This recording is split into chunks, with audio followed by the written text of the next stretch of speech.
Committee. We are working on the accessibility legislation bill. If we could have Imogen Cullen by Zoom into the room, that would be very helpful. Thank you. Thank you.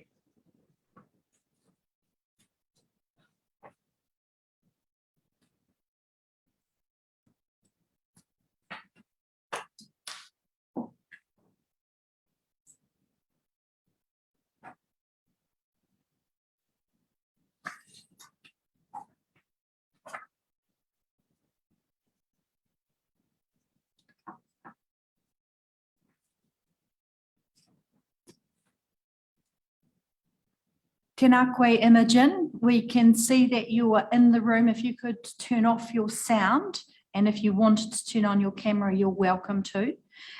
We have you for 10 minutes. We have your submission, and very succinct, but we all have read it. So if you would like to commence, would you like a descriptor of who is in the room and who is by Zoom? Can you hear me? Yes. Yes, please.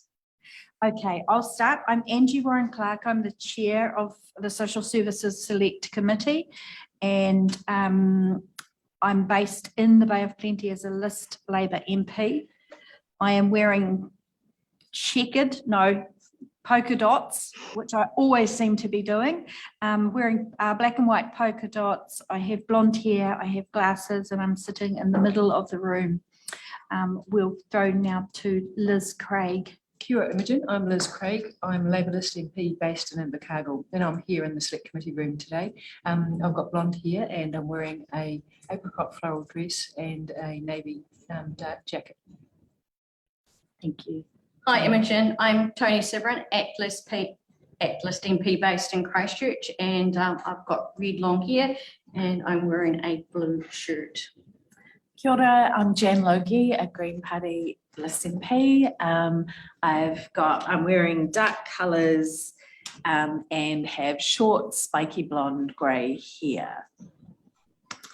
And if we could just go around who's on Zoom. So Anahila, did you want to introduce yourself? Then Teresa, then Emily, then Maureen. Kia ora, Imogen. I'm Anahila. I have glasses, a red lipstick. I am wearing black, and I'm based in Papakura. Talofa, Imogen. My name is Teresa Ngobi. I am the MP for the Ōtaki electorate. I am zooming in from the beautiful Ōtaki electorate today. I have brown skin, black long hair, and I'm wearing a beautiful Kapitology red t-shirt today. Kia ora, Imogen. Oh, my screen's just gone blank. I'm not sure why that is. Okay, can you hear me? Yes. Welcome to my world. Yeah, no, I hear you there. My name's Emily Henderson. I'm the MP for Whangarei, and that's where I'm coming to you from, which is probably why we're having a few problems, because we've had some storm issues up here.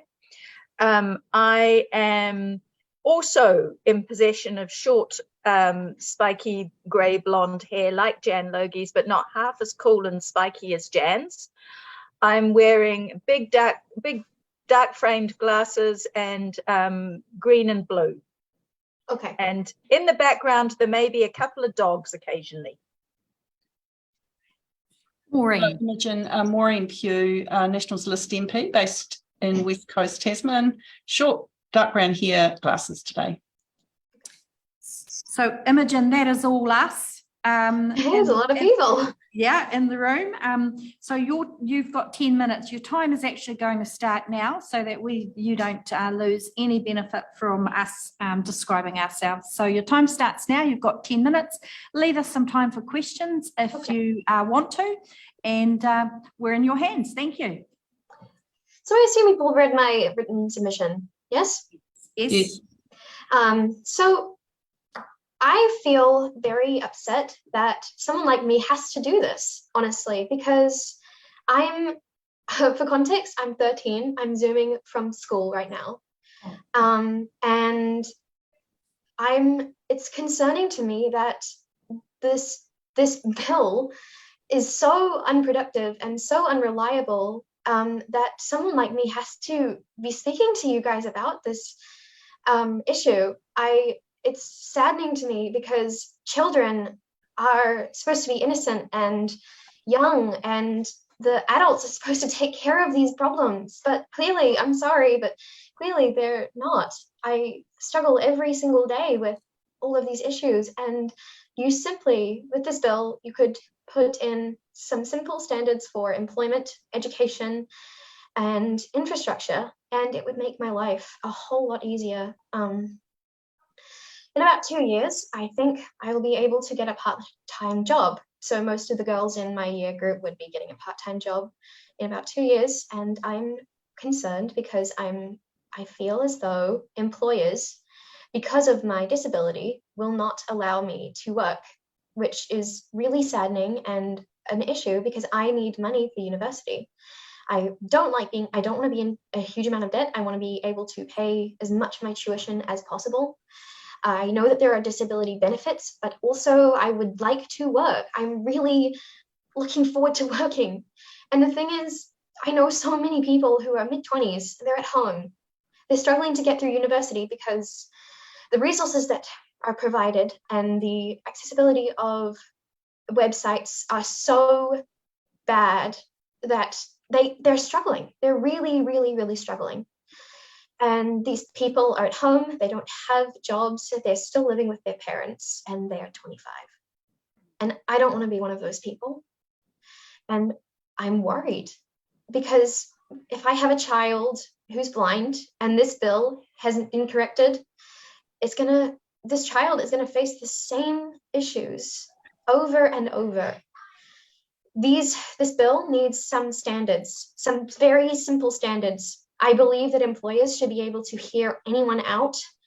And if employers are unsure of the adequacy of a disabled person, even though they are qualified for said job, they should give unpaid trial periods, anything like that, because we want to work. Working is good for mental health, and I know this for a fact. There are things I believe also that disability should be taught as part of curriculum in schools. I believe that should be a part of the curriculum, as a lot of teachers and students can be extremely disrespectful to us, not even knowing that they're being disrespectful. I had a teacher in year 7 who would ask my friends, hey, did Imogen do this? Did Imogen do that? She would never ask me these questions. And I found it really, really hurtful and really upsetting because these teachers that is disrespectful. That is so disrespectful. I felt less than human in that case, in that situation. People will argue about buildings. So I believe that new buildings should be built with accessibility in mind, with elevators, ramps, braille. I believe that. It might be hard to alter these older buildings, but new buildings, seriously, if you can't do that, I'm sorry, but I don't want to be part of that. I don't want to go to your store because I can't read where I'm going, because I struggle with a lot of things. I can't read signs, can't see people. I miss out on a lot of body language and a lot of cues that people give me, and I struggle. For example, the COVID app. I can't use the COVID tracer app because it's QR codes. I can't see QR codes. I can't scan them. And that is really upsetting and worrying. And there are just no standards in New Zealand. I've been to Australia and the US. It was like in Australia, you could not believe my excitement to be able to read the street signs in Braille. It was the most tiny little thing, and it was the most amazing thing I remember about being in Sydney. And we just don't have these systems in New Zealand, and it's sad. I think that's mainly my main speech, but yeah. It's pretty good. Imogen, thank you. I really appreciate you coming before us. Look, I've got a question for you, but I just wanted to say to you, well done. At 13, I would have never thought to have come before a select committee. So really appreciate you making the effort even during school day. So look, my question is to you, and you've put it in your submission. You said about being things aren't getting improved for you, and you made reference to a because you're in private school. Now, I don't want to know what school you're at or anything like that, but what is the, are there different rules for private versus state schools that you know of around making sure that your accessibility needs are met? Do you know anything about that? Or we can look into it if you don't. I do. A lot of Ministry of Education funding is withdrawn from students who are in private school.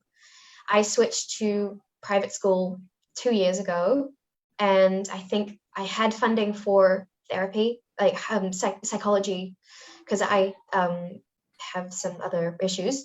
And I think that was withdrawn. And I know of my friend's sister who has dwarfism. She's in a wheelchair. As soon as she switched to private school, the wheelchair was not funded. The teacher aid was not funded by the government. And yes, this might be a thing, a private school thing, but the school has to pay for it now. And it's sad because this girl needs so much help. She can't walk. She has issues with her hearing. And the whole plethora of other problems. And the government's not being helpful. So Imogen, I think that's a really important issue that you've brought to our attention. Thank you. We've got one question from Dr. Emily Henderson, and then we're pretty much at time.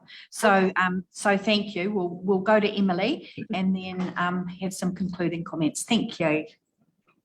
I just actually wanted to say I have a kid who has some similar issues to you, and she has had some similar experiences at school. So what you're saying is recognized amongst all of us as something that really does happen. So thank you for bringing that to the committee. It's fantastic to have people your age here. Please come again, and know that while there's difficult practicalities to work through, we are really committed to getting this done and done in the best way. So hang on in there, keep your head up and keep pushing. With all respect, I hope I'm never having to do this sort of thing again. Imogen, I hate to tell you this, but as an activist over 30 years, you're going to have to do it again. and you're going to get really, really good at it. And I'm looking forward to one day seeing you sitting around the select committee table, okay? Here. Any other questions from the committee? No, it appears that there isn't. Look, Imogen, thanks for interrupting school to come and talk to us. I think it's really important, and we've really heard what you say. And you've brought a matter to us that nobody else has. So I just want to assure you that it's been very valuable, and we appreciate your time. Have a good rest of your day. Thank you for listening. Thank you. Now we have Clive Lansink by Zoom.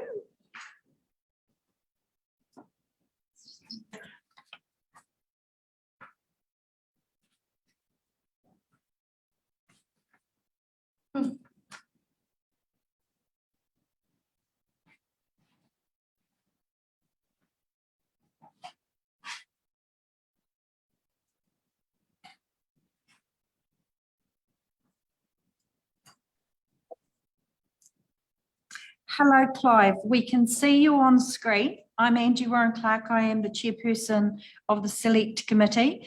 Would you like to have a description of who's in the room and who's on Zoom? Well, first of all, can you hear me? Yes, we can. Since I was online, I heard all the descriptions before, right. So that's right. You don't need to do that again. Wonderful. Well, thank you, Clive, for your submission. Really good and timely submission as well. Thank you for the comments that you've made in it. Please speak to us to your submission and anything else you want to add. And then if you can leave a bit of time for questions, as you can probably know, we want to ask questions as well. So we're in your hands. Your time starts now, Clive. Thank you. Thank you very much. And I really appreciate the opportunity to speak to you about this bill. I'm not sure if that last act is going to be easy to follow. She was good, wasn't she? And she was. And if I ever get to meet Imogen, I'll be able to tell her that advocacy never stops. Yeah, yeah. And it's okay, because actually, you know, I've been an advocate for my whole life, or since as an adult, not at age 13. And there's a lot of pleasure in advocacy. Just the same, it's not all uphill. It's, you know, you do get to win every so often. But in my submission, I tried to paint a very brief picture of some of the barriers that I face as a blind person almost every day. And I'm sure you're all well briefed on the challenges that we're trying to address through this legislation. So I don't need to go into detail about that. So yes, I could say well done to the government for preparing legislation that will move New Zealand forward. But the reason why I took the time to say that I'm unhappy with this bill in my submission is really that it seems to me that it only seems to create a structure to look at the problems and report their thoughts and recommendations to the minister. And you could say that that is a step forward, although I'm sure the minister could probably have done that with their own, already has the power to do that. But I think we already know the problems that we're facing, and we need something that provides a real set of effective tools to address those problems.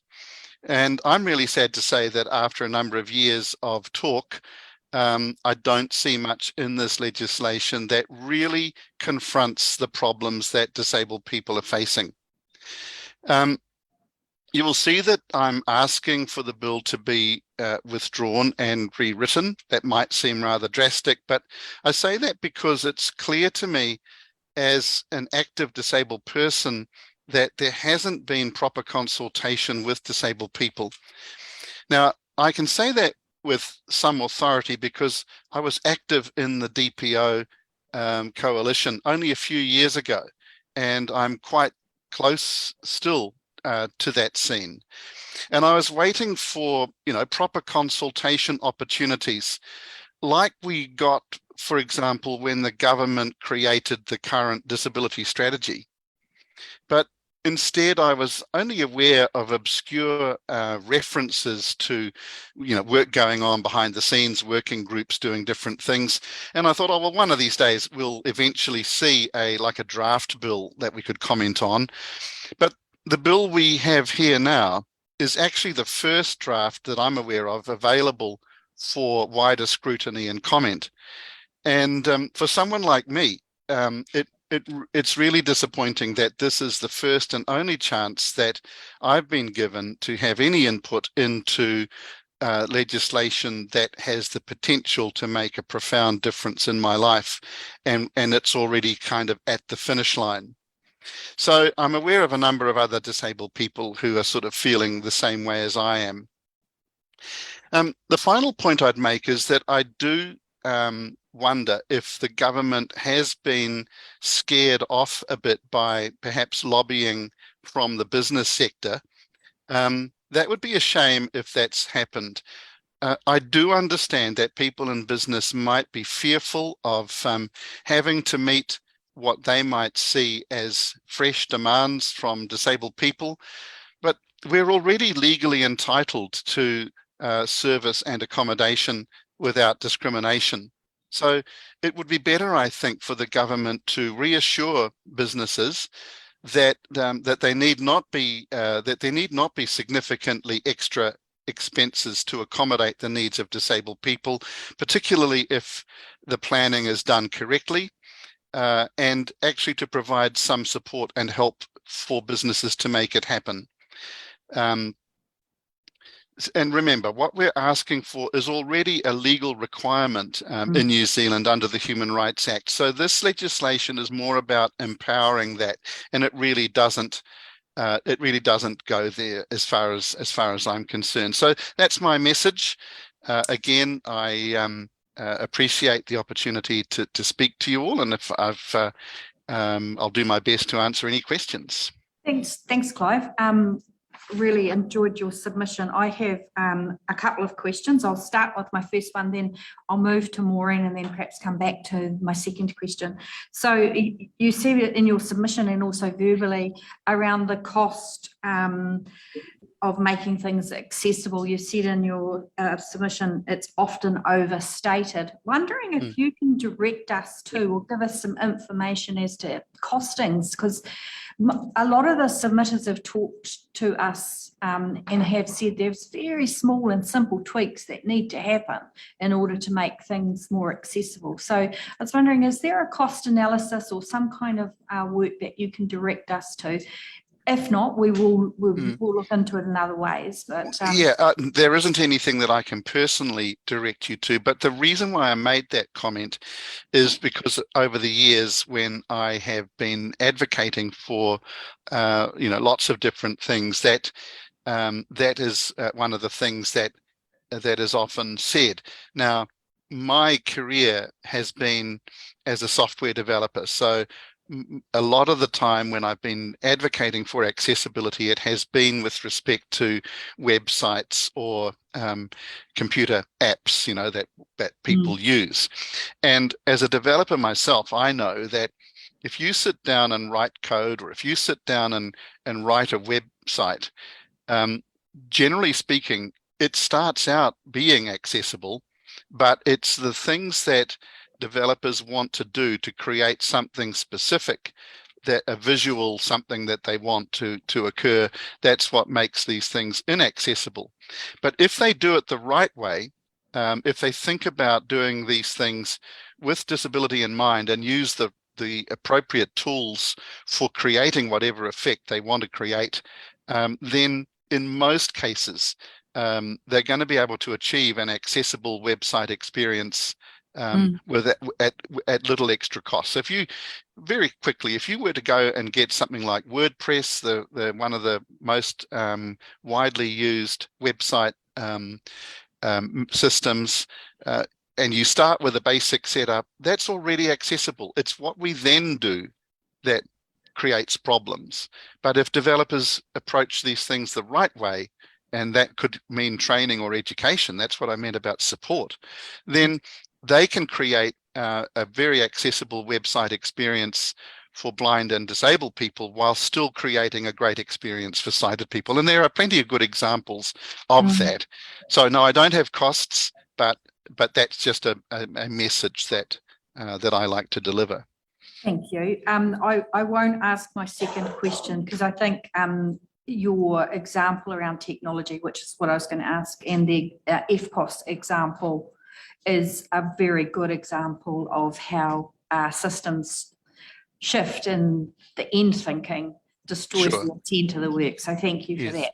We'll move now to Maureen. Thank you, Madam Chair. Thanks very much, Clive. In fact, my first question was going to be around the technology solutions. So I think you've covered that off, but I'll use the opportunity to talk about the bill that's in front of us now, rather than some of the implementation ideas that you have come up with. So in terms of the bill that we've got in front of us, our role is to improve it as best we can. Do you see anything in here that's salvageable if there are some recommendations that come from the select committee? And one of the things I'm aware of is that, the minister can actually appoint an advisory committee anyway, doesn't need legislation to do that. And also, are you aware, and I don't know the answer to this, to be honest, whether the minister can impose regulation or write regulation under the existing legislation, which would eliminate the need for further legislation? Look, I don't have a strong enough knowledge about the powers of the minister. If you were asking me, what is salvageable in the bill? Well, I'm minded to follow the Auckland Disability Law submission, which refers to the need for or the opportunity to still put powers of investigation and enforcement mechanisms into the bill. And New Zealand could learn from its experience with, like, the Health and Disability Commissioner, and there might be other examples of legislation that empowers an entity like what we're talking about to actually get hard information. So, for example, if you're dealing with an entity that doesn't want to cooperate, I don't think there's anything in this legislation that actually forces information to be provided. So powers of investigation would help, and some kind of independent way of actually holding public entities to account for the way they treat disabled people might be a start. Thank you very much.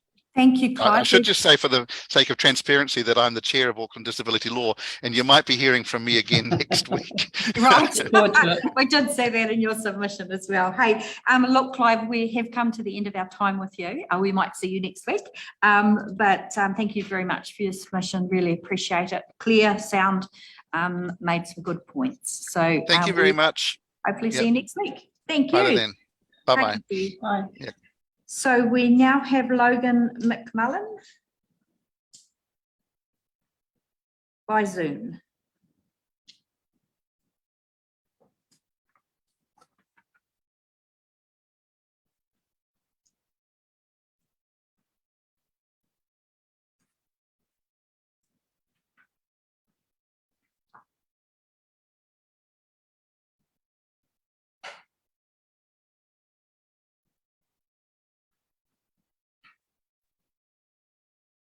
Good afternoon.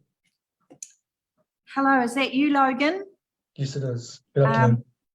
We can't see you on screen, but we can hear you well. So did you want to come on screen, or are you okay just to chat? I'm currently trying to find the button for it on the Zoom thing. So Right, okay. there it is. Very good. Good Okay. afternoon.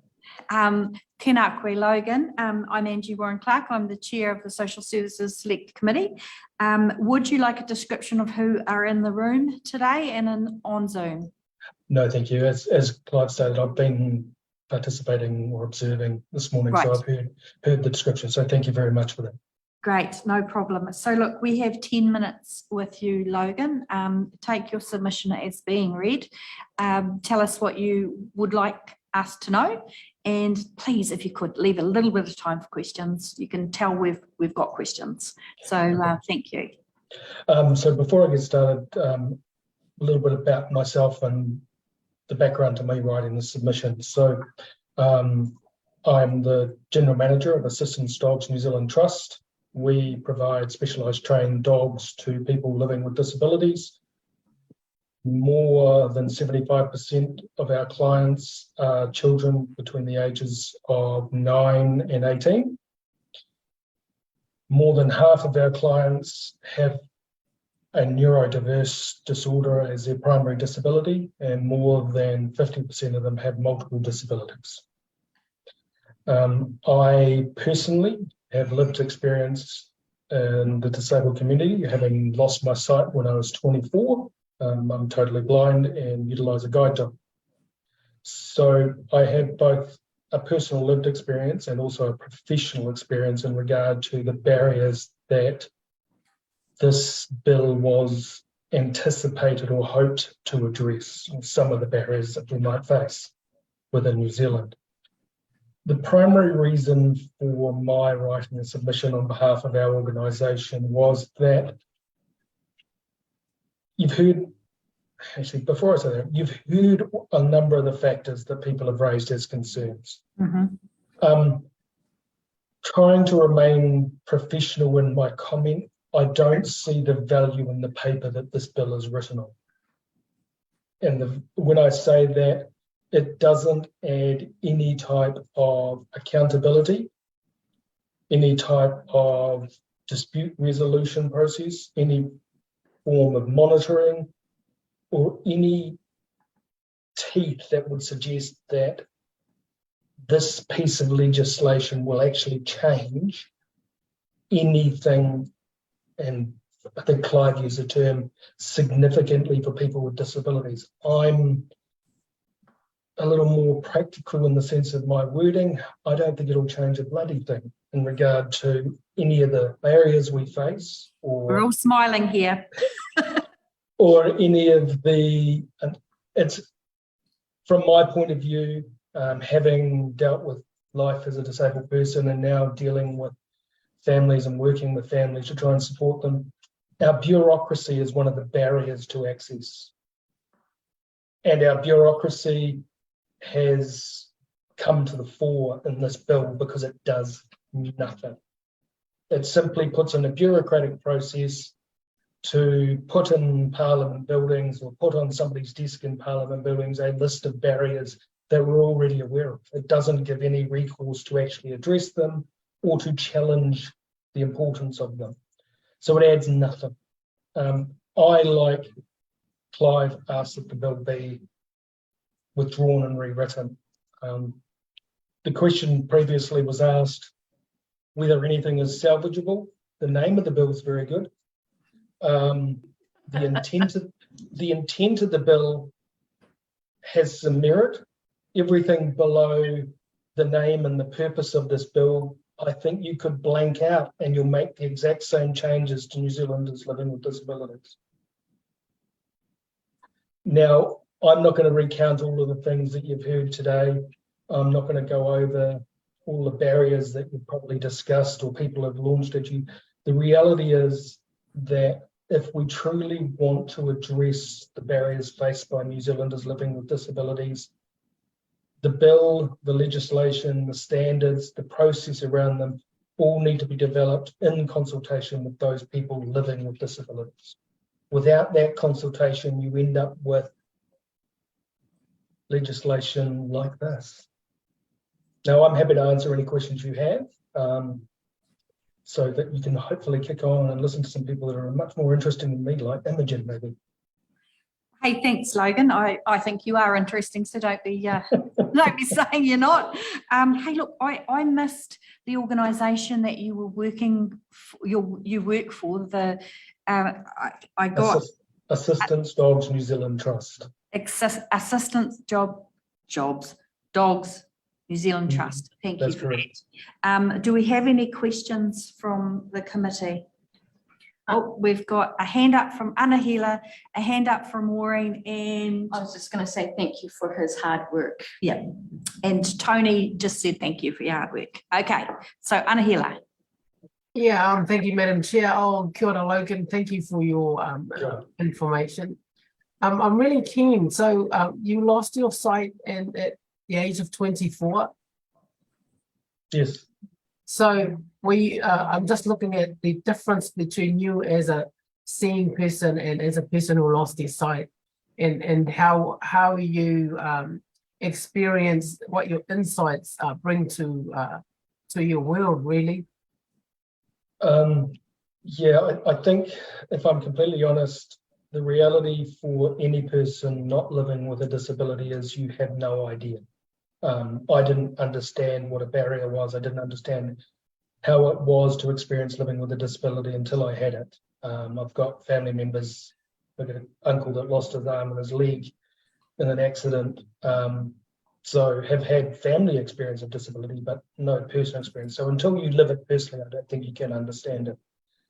Yeah. My experiences since 24 are that there's been a lot of talk, a lot of good intent, probably, but very little progress in actually addressing barriers. Personally, I considered myself relatively employable before I lost my sight. After it took 4.5 years for me to get a job. And it's many of the things you probably think that employers go, oh, we can't employ a blind guy, it's going to cost us too much. To the point where I actually spoke to the local media and actually had an article written about me where I said, actually, I'd come and work here for free to show that I can do the job. Still didn't get any offers. So I think until you experience the barriers, but the barriers are real. And I think that's one of the things I can categorically say, that having not experienced and now experienced, the barriers are real. And we all, as a community, face various barriers. The difference, I suppose, was probably evident mostly in COVID, where we all experienced a barrier together. And crikey, didn't the government kick in fast and find ways we could work remotely? Businesses suddenly decided, oh, no, our staff can work from home. It doesn't affect productivity. So all of those things, when there's a massive impact on a large group of people, we find solutions. And unfortunately, the disabled community as a whole, whilst it's large in numbers, isn't large in voice, because we're all fighting our own personal fights a lot of the time. Thank you. Thanks, Logan. We have one last question from Maureen. We've got a couple of minutes and then our time is up. Okay, thanks, Madam Chair. Thank you very much, Logan.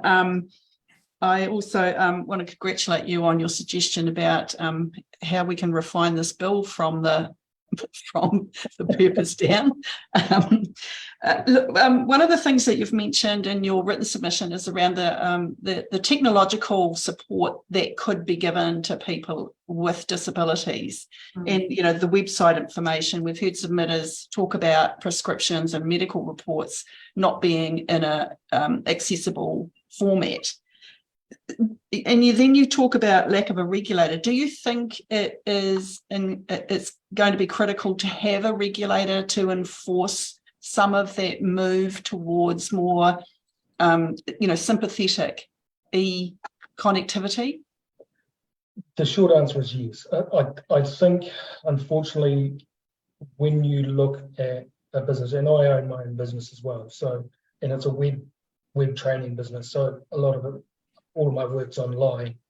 The reality is, unless you regulate it in some way, you have no ability to motivate people to actually comply. Regulation also results in most cases, reduced costs. And if we look at technology is a primary way of addressing barriers in a lot of ways, whether it's handheld technology or street place technology.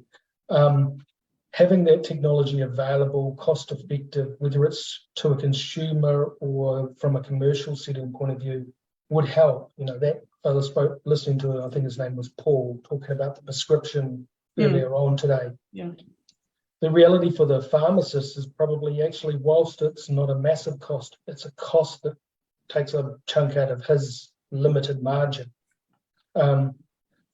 And if we can reduce those costs and make the technology much more accessible to suppliers, providers, and developers, then the overall cost of accessibility comes down, whether it's environmental access, informational access, funding access, whether from a personal organisational point of view, for a person to be able to access their funding to potentially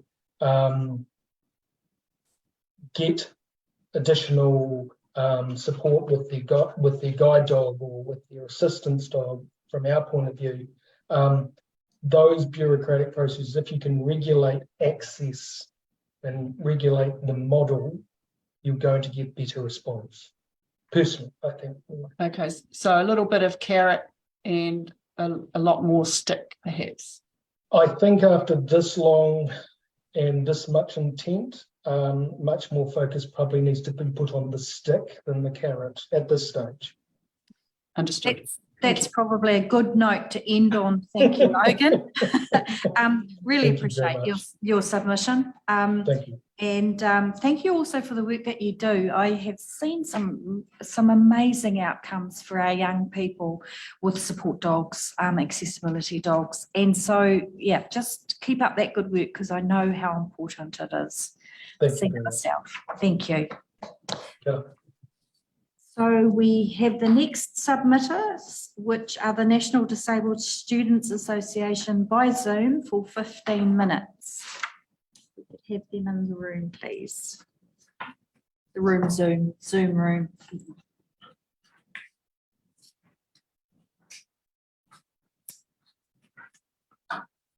Submissions. Very good submissions.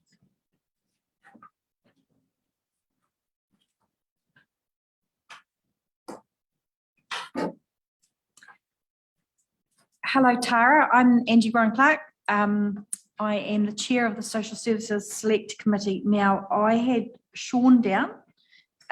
Is it you today, or are you being joined by some other members? Sean should be on. I understand he will probably just be connecting. Okay, no, that's fine. We can give it a little bit of time. Do you have you been watching along? Do you need a descriptor of who's in the room and who's by Zoom? I have been watching along, so I won't need a description, but thank you for asking. No problem at all. Hello, Sean. There you are. So we have you for 15 minutes, the National Disabled Students Association. Thank you for your very lengthy but very practical submission to us. Happy to hear from you for as long as you'd like. We have the 15 minutes. Leave some time for questions if you possibly can, because we'll have some questions for you, I'm sure. So we are in your hands. Ngā mihi nui kia kōrua. Welcome. Tēnā koutou, tēnā koutou, tēnā koutou katoa, tama tū, tama ora, tama moe, tama mate, no karori aho, ko Utiputu Takakainga, ko Sean Takeingiwa, kei te ora aho, kei te National Disabled Students Association, no rira, tēnā koutou, tēnā koutou, tēnā koutou katoa. Tēnā koutou, tēnā koutou, tēnā koutou katoa, tam tua, tam ora, tam mo, tam mate, no wispora hou, ko Otepote, taku kina, ko tara, taku ingoa, ki te ora aho, ki te National Disabled Students Association aho, nō reira, tēnā koutou, tēnā koutou, tēnā koutou katoa. Tēnā kōrua. So we're in your hands. And just for any blind or low vision listeners that might be there, I am a white male with brown hair, and I'm wearing a white t-shirt and a tatara. I am also a white female with brown hair wearing a black shirt. Thank you. Sweet. So our submission will take the following structure. Firstly, we will introduce our organisation. Subsequently, our organisation will outline the areas of the bill that we support and those that need to be improved. Finally, we will illustrate the necessity for robust accessibility legislation on account of the stories told in NDSA's campaign for accessible education, Why I Skipped Class, and Tara's lived experience and advocacy for assistive technology. For the purpose of this submission, barriers will be defined as per the government's regulatory impact statement, RIS, on the accessibility relating to all key areas of life, such as the built environment, transportation, information services, education, and health. NDSA wants to stress that this scope was defined based on the likely jurisdiction of the accessibility legislation. This description is not comprehensive of all barriers experienced by disabled people and is opted for the purpose of this submission and not with the intention of minimizing barriers beyond this definition. NDSA defines disability as a diverse and complex phenomenon, which reflects the interaction between an individual's impairment and the barrier of their environment. This definition includes, but is not limited to, physical impairment, mental health and psychological conditions, learning and or sensory forms of impairment, neurodiversity, chronic illness, individuals within the deaf community, and so on. The breadth of this definition encapsulates the NDSA's diverse membership. While not specific to disabled students, we know that disabled students are impacted disproportionately by the inequities that arise as a result of inaccessibility, alongside students belonging to other minority groups such as Māori, Pacifica, refugees, and members of the rainbow community. This submission should also be read with an intersectional lens. NDSA knows that accessibility includes facing disabled students are felt even more strongly by tanga te whenua and Pacific disabled students, as well as disabled refugees and members of the rainbow community. We know that the mentioned groups experience poorer outcomes as both disabled and of minority groups identified, both given that cross-cutting and compounding nature of accessibility issues and our organisation supports and takatū the submissions made by other community organisations. Past this consultation process, NDSA is interested in being involved in further consultation and work to realise an accessible Aotearoa New Zealand by 2035. Now, the Accessibility for New Zealanders Bill. Firstly, NDSA would like to highlight the bill's few successes. This pertains to our approval of the breadth of the framework's approach on government entities, the introduction of an accessibility committee, the role of Te Tiriti o Atingi in the bill, and the role of review regarding the necessity for accountability. However, in the bill's current shape, an accessible and inclusive Aotearoa will not be realised. This is because the bill has no means of enforcement. The review process is not sufficient to uphold accessibility. The bill only applies to central government, and this is not applicable to the private sector.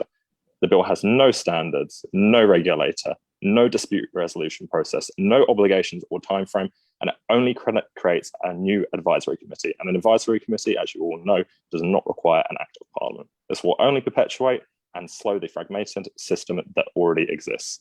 This bill relies on the values, priorities, and decisions of future ministers. To put accessibility as such in the hands of future politicians is not ensuring accessibility.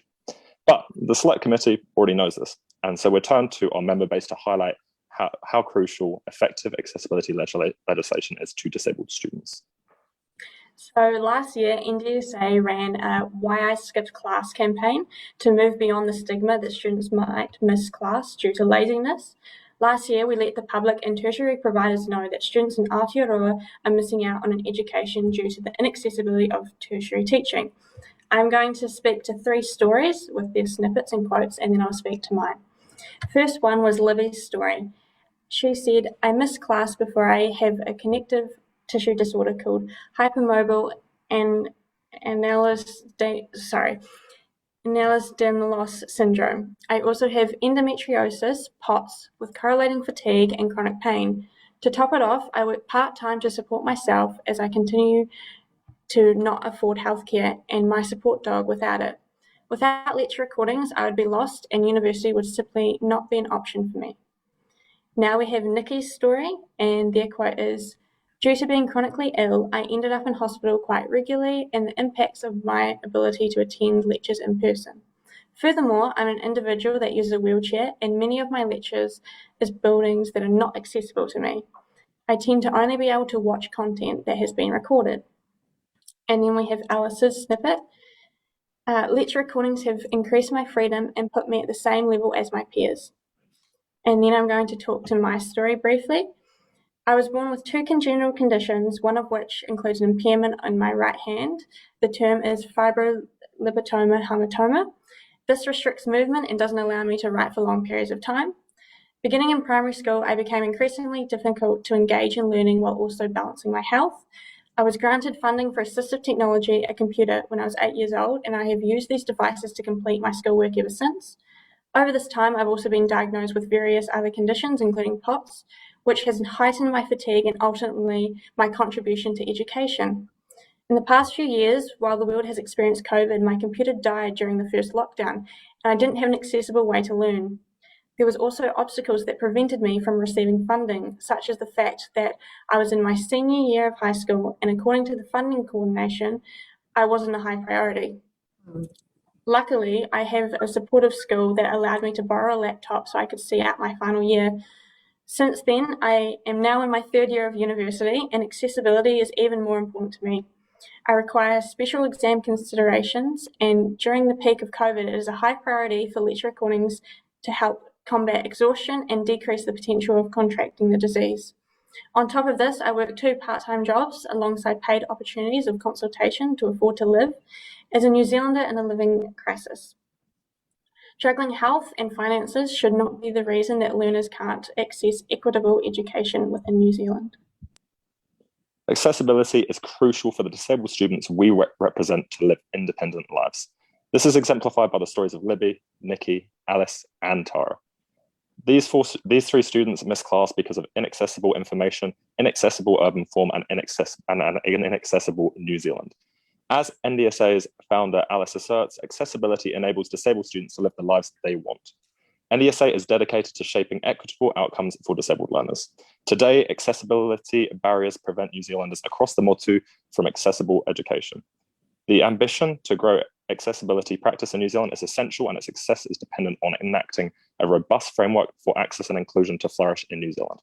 On behalf of the National Disabled Students Association, we thank today's sign language interpreters and the Select Committee for their time and dedication to an inclusive and accessible Aotearoa. And we're now open the floor to questions. Tēnā koutou, tēnā koutou, tēnā koutou katoa. Oh, tēnā korua, great submission. Thank you so much. I really like the Why I Missed class. I think that's a really clever way of educating people around this issue. So we'll move firstly to Maureen Pugh. Thanks, Madam Chair, and thanks, Tara and Sean, for being here with us today. Just a couple of things.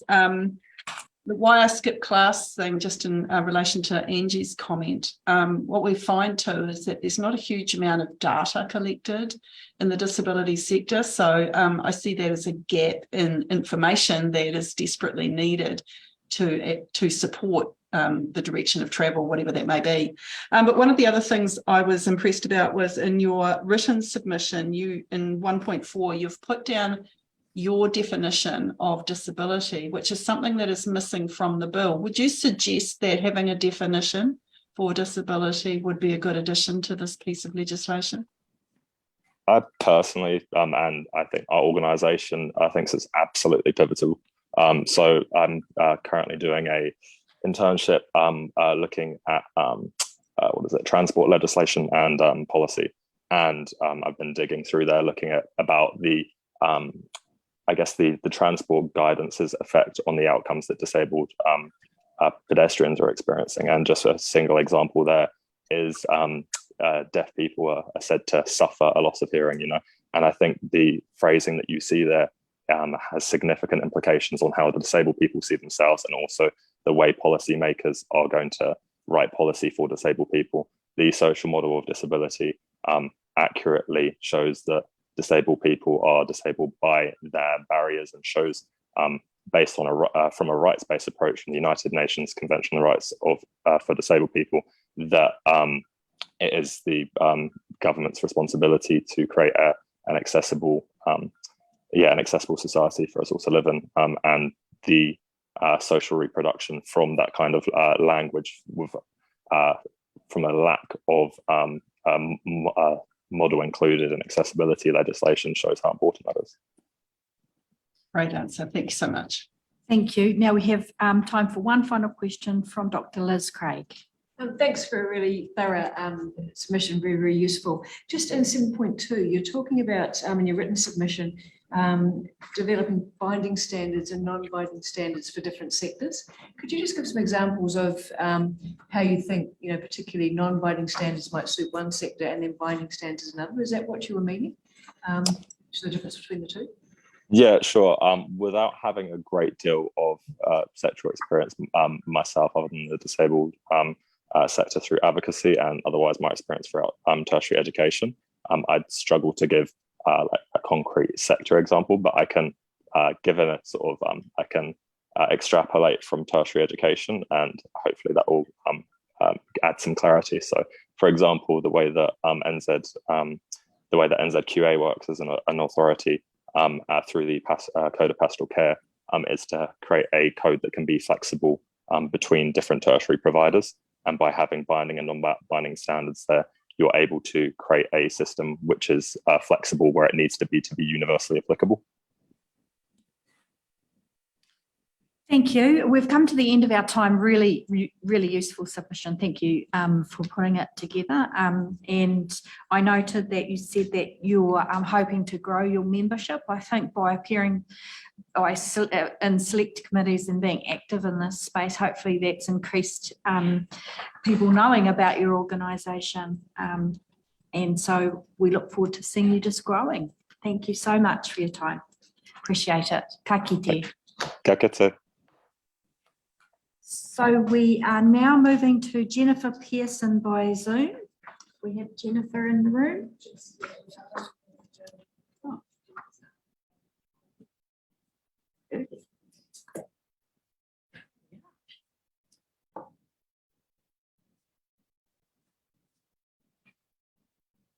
It's the difference between looking at my watch and looking at my camera.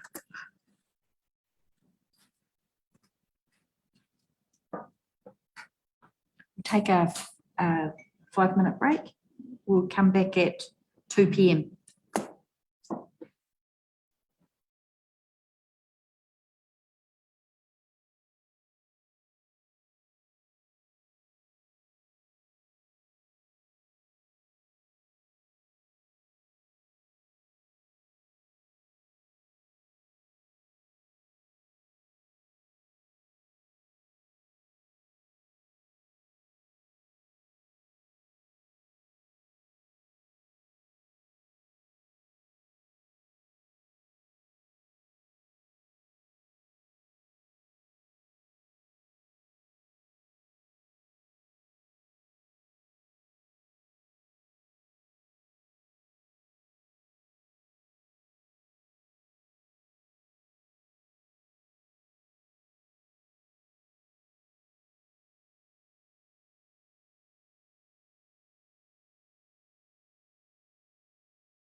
Not quite yet, but if members could come into the public, back into the Zoom room, that would be helpful. We've had a couple of people just for reference to the members. We've had the next two submitters are not available, so we are moving to VIPS equity in education, and then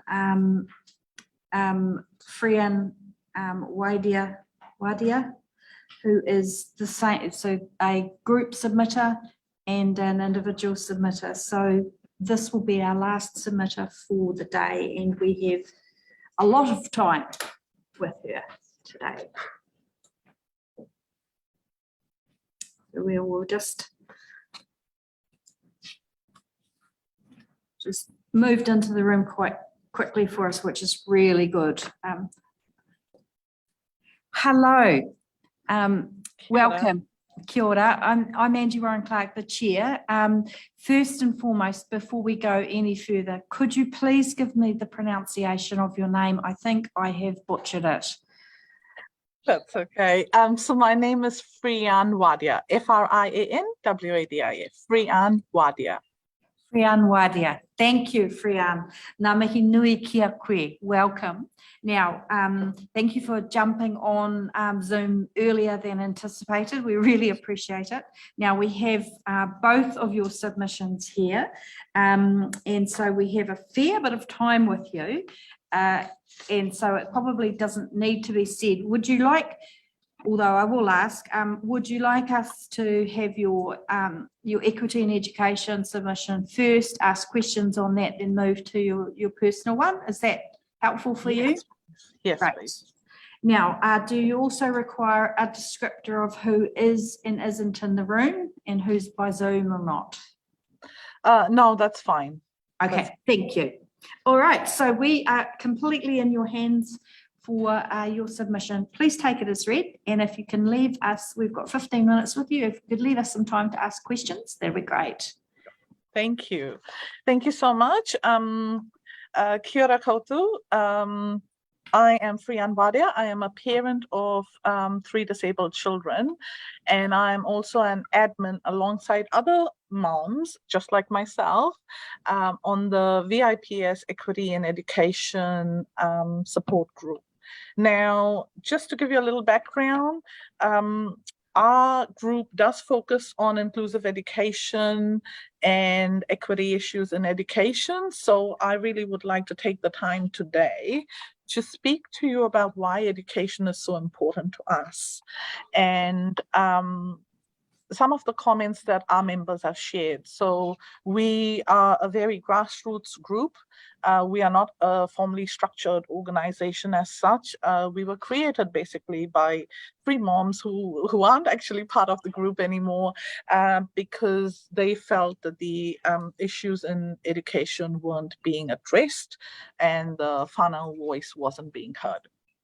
So just to let you know, our kids start off in the education space. Disabled children and neurodiverse children start off in the education space, and we spend roughly 20 years in the education space from ECE to the completion of their compulsory schooling. And this is usually where we experience ableism, discrimination, and barriers to access for education for our children. And education sector itself is quite wide, fragmented, and to be very frank, it causes a lot of trauma to our children and our families. And it is never acknowledged as such.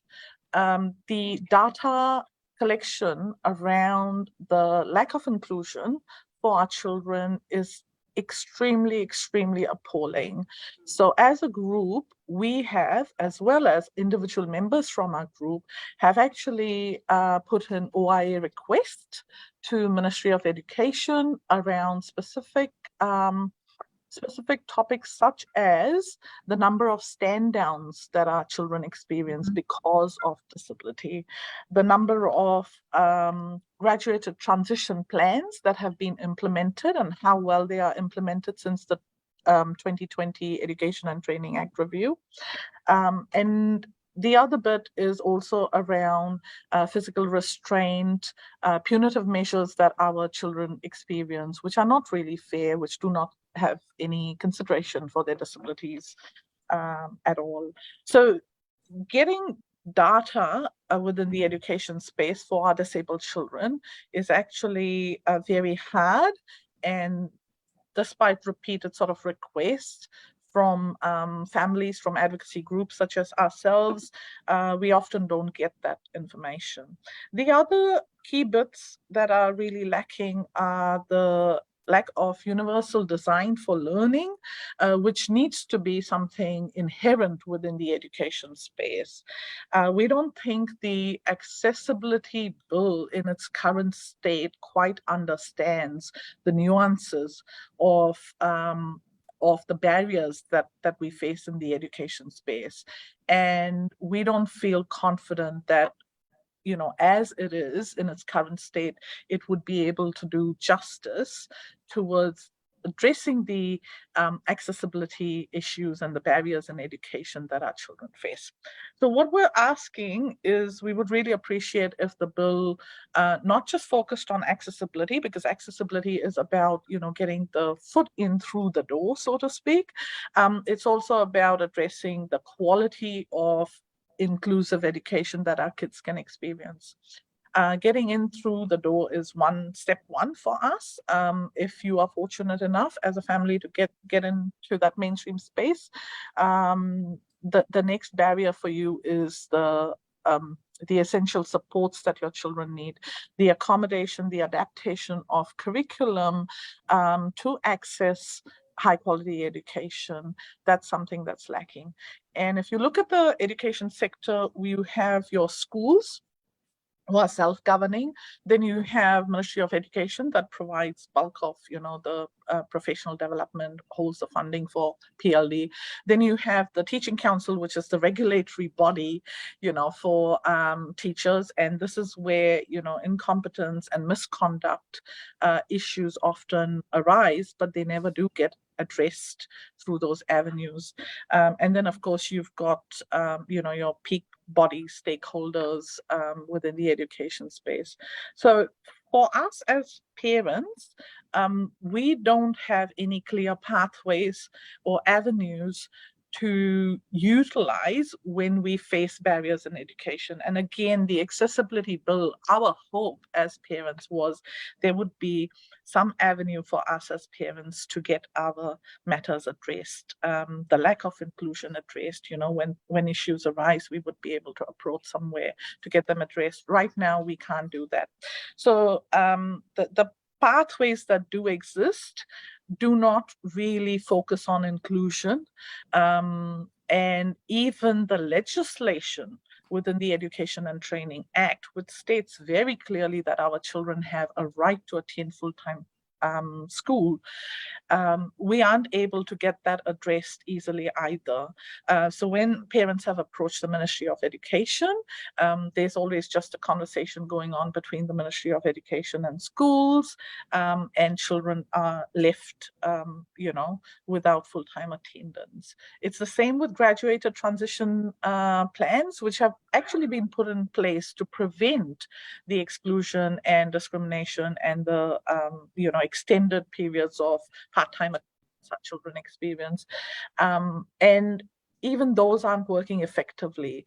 So there are quite a few issues in education that we feel the accessibility bill in its current state will not be able to address. And so we're asking for a really, really strong focus in the education space. We would suggest that in terms of the functions of the committee itself, it would be fabulous if the committee were to prioritize, you know, education, and if you do prioritize it, we have concerns about whether there will be adequate resourcing for the committee to then do its job within the space. So that's that's another concern that we have. How will families like us be able to raise the issues that we have? Right now, we have the Human Rights Commission avenue where we can lodge a complaint and request for a mediation. However, it's optional for schools to attend that mediation, and the outcomes from the mediation itself are not enforceable. So if you look at our submission, we've spoken quite strongly about, you know, the committee having the mandate to intervene and step in and provide directions, because right now nobody, you know, does that. Nobody steps in, nobody stops the discrimination from happening. Nobody stops, you know, and prevents the lack of inclusion. So that's why we're asking for the ability to intervene. We're also asking for better resourcing. So as a group, we have over the years often approached HRC, approached the Children's Commissioner's Office as well to step in matters and, you know, address things. And what we have found in our experience is both those offices neither have the adequate resources nor the appropriate mandates to step in and uphold our children's rights to inclusion and education. And the accessibility bill, we believe, is a fabulous opportunity to have some of these matters addressed. And it does need to be strengthened. So I'll stop here. And then, yeah, I'm open to any questions that you might have. Thank you. And yeah, take it from there. Thank you, Frima. I have a question, and it's actually about the makeup of the panel, the community panel. There have been some suggestions that the panel should only have disabled people on the membership. I'm interested in your views as the parent of disabled children as to whether, I'm probably guessing what your answer might be, but just in terms of us getting the fit right for what this panel might look like, this committee might look like, what are your views around the makeup of the committee? Sure. Look, disability is a very varied sector and a space, and I think it's really, really important that the panels represent those multiple perspectives and lived experiences. One of the things what I have noticed as a parent is that actually parents are quite disconnected from the disability sector, to be very honest, and from disabled people, especially at the beginning of their journey. So my oldest son is 18 years old now, and I am part of, you know, various other groups. I work alongside disabled people as well, but I didn't at the beginning. And to be very frank and honest, there isn't a good enough nuanced and detailed understanding of the issues within education that disabled children and their families face. So while the disabled people would be able to, I guess, advocate in terms of, you know, the big picture sort of thinking around, you know, the barriers to education and legislative sort of, you know, bits and pieces that need to be addressed, the detailed, you know, experiences of families that should shape the changes that are needed is not something that disabled people have, because they're already, you know, past the education sort of system, at least the schooling years, and they've moved on. And quite often what we find is in the disability sector, employment, housing, health, those are the key focuses that disabled people usually focus on. And they've got a wealth of experience in that space. However, in the education space, because they're not currently involved in it directly, they do not have that nuanced understanding. So it's vital, absolutely vital, that parents have, you know, are part of that panel and are able to voice themselves through whatever channels, you know, can be set up. And that's the other thing, that the voices coming into those panels and committees need to be really well established, transparent, and accessible to the community itself. Thank you. We have time for one question from Teresa, and then we'll move to your other submissions. Oh, thanks so very much for your submission. It's really really well received anyway from me. My nephew is he's 15. He's in a wheelchair, spina bifida, been in a wheelchair for many years.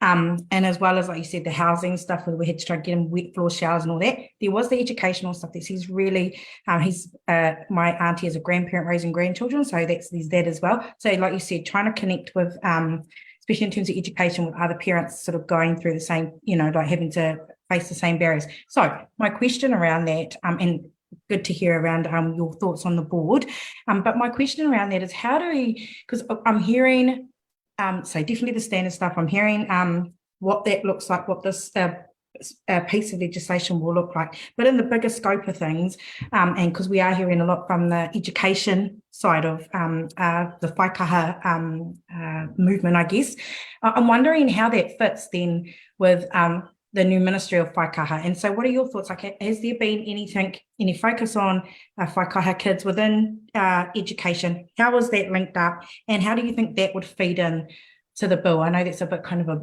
big question, but I just want to make it more joined up, because like you said, there's so many things happening. So as a parent, or me as auntie of a nephew with whaikaha, how do I make sure that all links up? And so that a bill like this, you really do understand it and it really does do something. Yeah, that makes sense. Absolutely. Look, I've actually been knocking on the Ministry of Education's door for the last 3 years around enabling good lives. And what does enabling good lives look like in the education space, right? Now, I'm not sure how familiar you are with enabling good lives, but there was an announcement made about, a national rollout and all of it. Now, the reality is the Enabling Good Lives, it's a social movement. It's something that disabled people in whānau, sort of aspired to and came up with. And the disability system transformation is the response to that, change that has the community have wanted. And unfortunately, Ministry of Education, the entire education space have not come to the party with EGL, and they're only right now starting to begin those conversations. So the highest needs review that was done recently, and the highest needs change program that is being sort of developed right now, a business plan that is being developed for it, is looking at Ministry of Education and whaikaha working together to advance EGL in that space. I think the Enabling Good Lives is a fabulous way to ensure that there is common language, that there is common principles and a common approach that disabled children and their families can use across the different sectors, including education. So that would be a fabulous, addition to make sure that people are all across the sectors are giving regard to EGL. And despite EGL being something across communities, across sectors, the communities themselves aren't being resourced well enough by whaikaha itself. So we're doing whatever we can on the ground. One of the things, our group did was, we've been talking about it since last year, and we decided, well, we're going to have a Zoom conversation, a 1 hour Zoom conversation, invite parents and talk about, EGL in the education space. We're planning on having it actually tomorrow at lunchtime. So that's our first step, I guess, because there is nothing coming forward from, the sectors itself. It's what can we do and get it going. So I think EGL would be a fabulous sort of addition and consideration, to the accessibility bill. And the last thing I want to say is, again, I would have loved for it to be accessibility and inclusion bill rather than just accessibility, because I just see access, when you look at access in terms of our children in education, quite specifically, access means you've got into the school. It doesn't guarantee your child is learning, your child is safe, your child, is supported with their well-being and learning and development. It could just mean that they attend school, they're left in the corner with a device or a teacher aid or by themselves to do whatever they can while the rest of the class carries on with, everything else. So, yes, so the way I see it, it's just not good enough to have access. We've got to have participation. We've got to have learning and achievement for our children in the education space as well. Thank you. We're over time with your last submission, but we now have time to look to your next submission. So take the VIP's hat off, and oh look, you've changed your title. Extremely well done. And so we have 10 minutes, but we might just reduce that a little bit because the points are quite similar, and you have had an extended time in the previous one. Absolutely.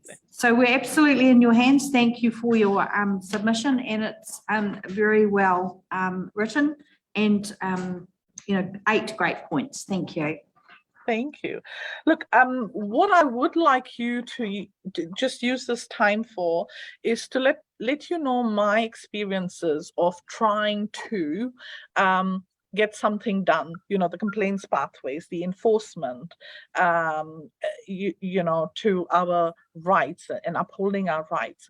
So I've been through 3 Human Rights Commission mediations now I've got 3 children, range of needs, 1 initially at the primary school and 2 at an intermediate school for my children. And of the 3, I've had very varied sort of, success. 1 was successful, but the enforcement was something I had to literally get ministry on board, have school, every term follow-up meetings to make sure we were focusing on the agreed outcomes. If I hadn't done that, they wouldn't have sort of followed through. My second mediation that we had, the only thing we achieved was some training for the board and senior leadership team. There wasn't much in terms of, what else could we achieve for my child. And the third one was actually absolutely useless, didn't get us anywhere, didn't address the issues. And we were basically told, everybody's done everything according to school board policies, although the policies were never adapted accommodating of disability. The other sort of pathway we've taken is the Health and Disability Commissioner's Office. We lodged a complaint with them with regards to some matters we experienced around discrimination, lack of inclusion, and again, basically we were told this is not really related to health and disability, it's education, so sorry, we can't sort of do much. Long drawn out process, lots of hours go into all of these. And then the other one that we've been through is the teaching council. And again, teaching council, and this was, blatant discrimination, being told that, our child wasn't welcome here because of his level of needs. And yet, despite that, we were told that they couldn't do anything because the principal was simply following board policy. So I think I just want to highlight what happens. We put in a lot of time and effort as parents, trying to resolve matters, trying to get our children's rights upheld, and nothing happens, despite going through all these processes. Not to mention several sort of, complaints over the years and concerns that I've raised with the Ministry of Education. So I think I just want to drive home the point of the enforceability and the need to provide the committee with a mandate to look into matters that are pressing and to get them addressed, as soon as possible. And possibly even considering, resourcing, if not the committee directly, maybe resourcing the Human Rights Commission in a way, having some channels, pathways where those resolutions can be achieved and where rights can be upheld. So that's pretty much it. I just want to give you, an understanding of the actual experiences at the grassroots level. That I think you've done that very well, Frian. Thank you. And I note as well that the commentary in both of your submissions really talks specifically to education, but I think it's applicable across lots of areas of life as well. So I don't see any questions from anyone. I think we've transversed the whole issue probably a little bit in the previous submission, but thank you so much for your time. And I take my hat off to you. 3 children, incredibly busy, 3 children, at different ages and stages of their lives as well. So must be incredibly exhausting, and you're amazing advocates. So thank you for coming before us today. Really appreciate it. Thank you. Thank you so much. So that is the end of our public session now with our select committee on the Accessibility for New Zealanders bill. We now move into private session. So if the members could move across to private and cameras off, please. Thank you.